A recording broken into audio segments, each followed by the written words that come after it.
Cheyenne, and today I'm going to be talking about what to expect and how to prepare for Army basic training and AIT, also known as boot camp. If that's what you're interested in seeing, keep watching. So, let me just preface this by saying when I went to basic training, I was in the dark. I didn't know anything. I didn't know what to expect.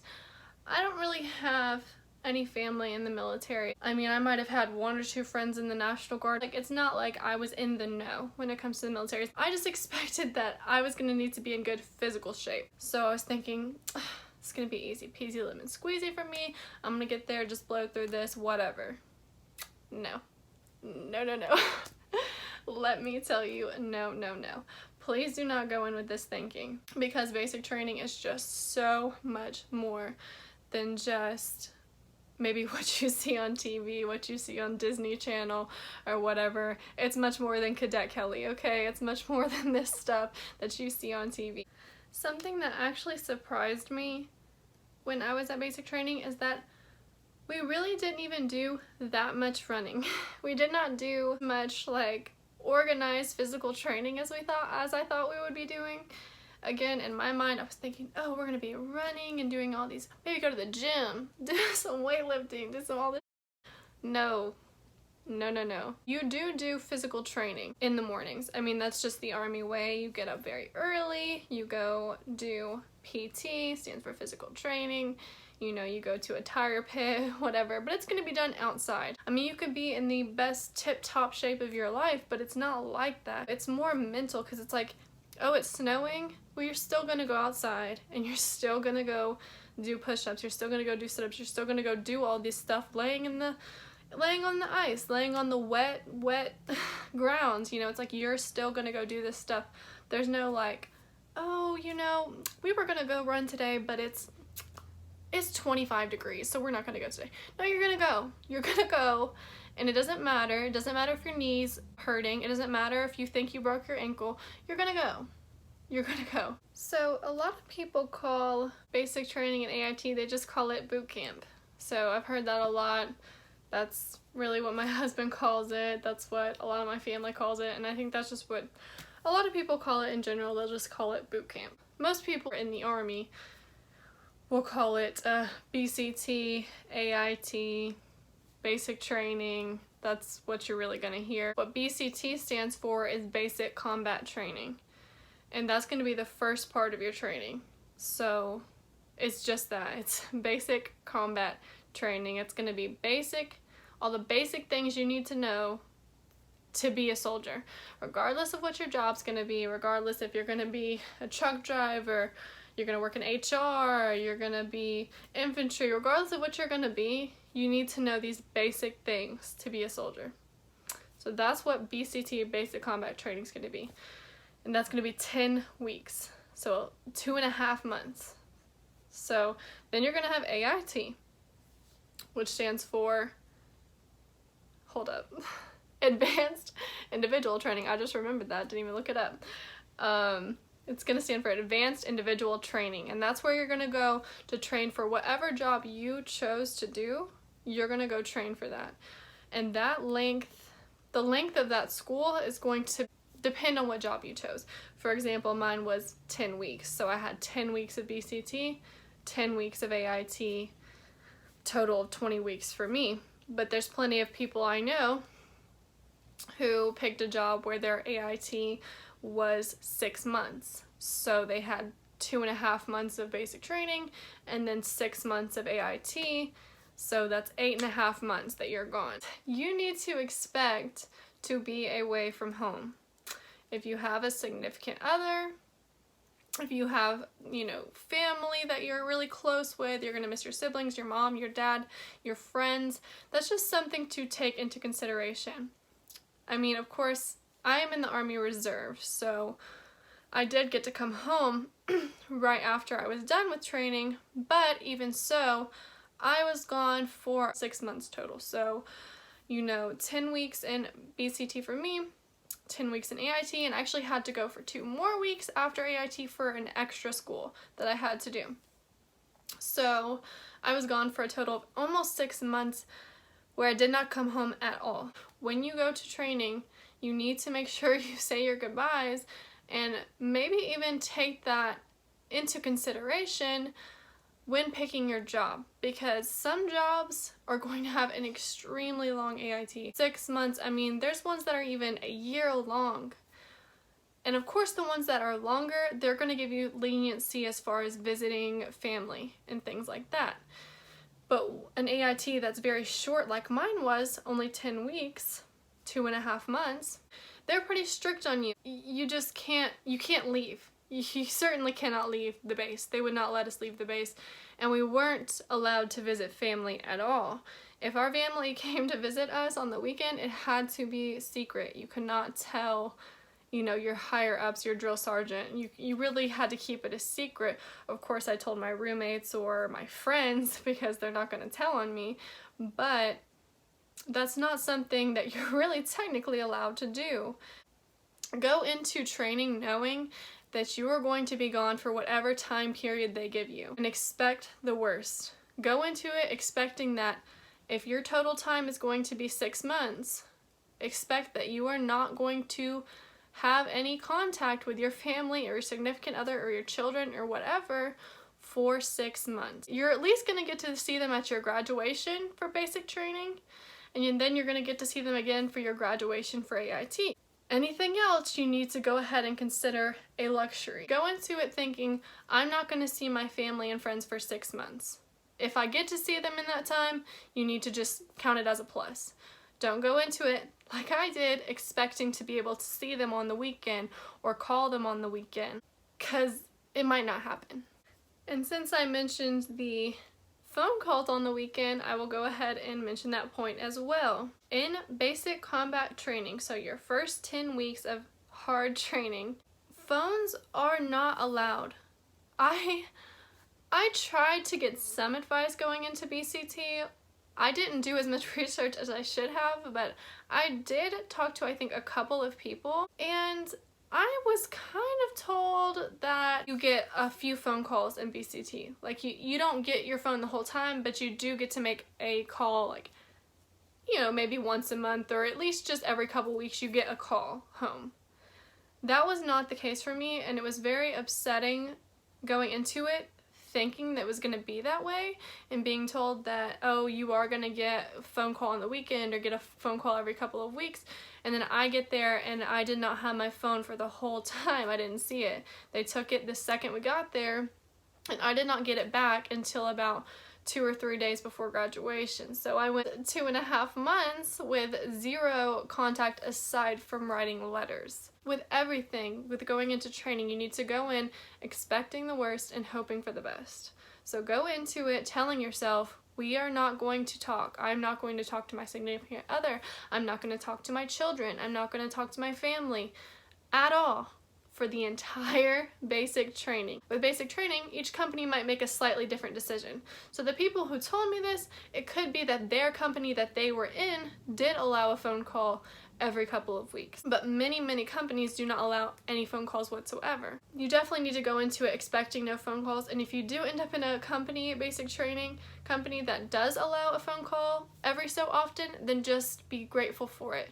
But definitely don't go in expecting it, because it's very likely you will end up being very disappointed. So piggybacking off of my last point, I am going to make another point regarding letter writing. So as I mentioned, the only form of contact you will get is writing letters the old-fashioned way. So, your family will get to write letters to you, and you will get to write letters to them. And you will turn them in at night, and they will be mailed out for you. So, you also need to expect that it might be 2 or 3 weeks before you are given the time to actually write your first letter. So even with letter writing, it can be hard, because at first things are so stressful and there's just so much going on, and it's just constant. They're just hitting you with stuff. There's just not a lot of time to write a letter, because they're trying to get your brain in the mindset of, if you were in a combat situation where it was life and death, in real life, there would be no time for letter writing or contacting your family. You need to focus on surviving and doing what you need to do in your job for the Army. So they try to train that, get that in your mind, and it is a shock, but it's something you should be prepared for. Then in the first 2 or 3 weeks, you're not even really going to get any time to write letters. Probably. You might, but you might not. Also, with the letter writing, one thing that I made a huge mistake on, that I want to make sure no one ever makes this mistake. When you first get to basic training, when you first get to the training facility, they take you to a big building and it's called reception. It's pretty much where they receive you in, they get you in process, they get your information. I mean, medical, blood draws, they get you all your equipment you're gonna need, they get you tennis shoes, boots, uniforms, I mean, you name it, it's like hell for 2 days. The whole thing's kind of hell, but it's like hell for like 2 or 3 days that you're there. But they do give you the opportunity there to buy a few supplies. So if you need to buy, they'll make you buy sports bras, they'll make you buy socks, a watch. Definitely buy a watch. Buy a watch. There's also going to be letters in there. There's going to be envelopes and notepads. Buy it. I don't know why I did not buy the letters, the envelopes, and the notepads. Probably because I wasn't very prepared, and I guess I thought they would supply some for us. They don't. They don't. You have to get your own. So when you're in reception and you see the letters, buy them. Because if not, you're going to be begging other people for it. And you're in a situation where you can't just run to the store. So it's like gold. So when you're asking someone else for it, it's kind of going through their mind like, am I going to give it to her? Because this is mine and I need them. So when your only form of communication is letter writing and you don't have any paper, and you really can't blame people around you for being stingy with their paper because that's their only communication. So definitely make sure if you're given the opportunity to buy paper, buy pens, buy envelopes, buy them, because you don't know when you're going to get the opportunity again. So once you leave reception, you are going to be sent to your actual basic training company where you will stay the rest of the time you're in basic training. The day you leave, you're going to be sent with a group of people. They're going to count you out, and once they reach the number they need for a certain company, you're going to go on and you're going to be put on a bus and taken to wherever your company is. So once you get to your company, that's when the real basic training actually starts. So now I'm going to kind of go back to what I was talking about earlier with the physical and mental preparedness. I definitely was physically prepared, but I was not at all mentally prepared. It's not just hard on your body. It's not just, oh, you're just going to run a lot, whatever. It's like expect no sleep. Expect no shower. Expect no privacy. No privacy. You will never be alone. Never. Never, never, never. Expect to be in the cold. Expect to be in the cold until your body goes numb. Expect to be in the heat until you pass out. Expect to be carrying stuff so heavy on your back that your back goes numb. Expect to be doing so much physical exertion that your joints are hurting. Joints that you never even knew existed are hurting. Body, muscles, bones that you never knew were there are hurting. Just expect the worst. I mean, I could, if I went into details, this video would be way too long. So I'm not going to go into every little detail.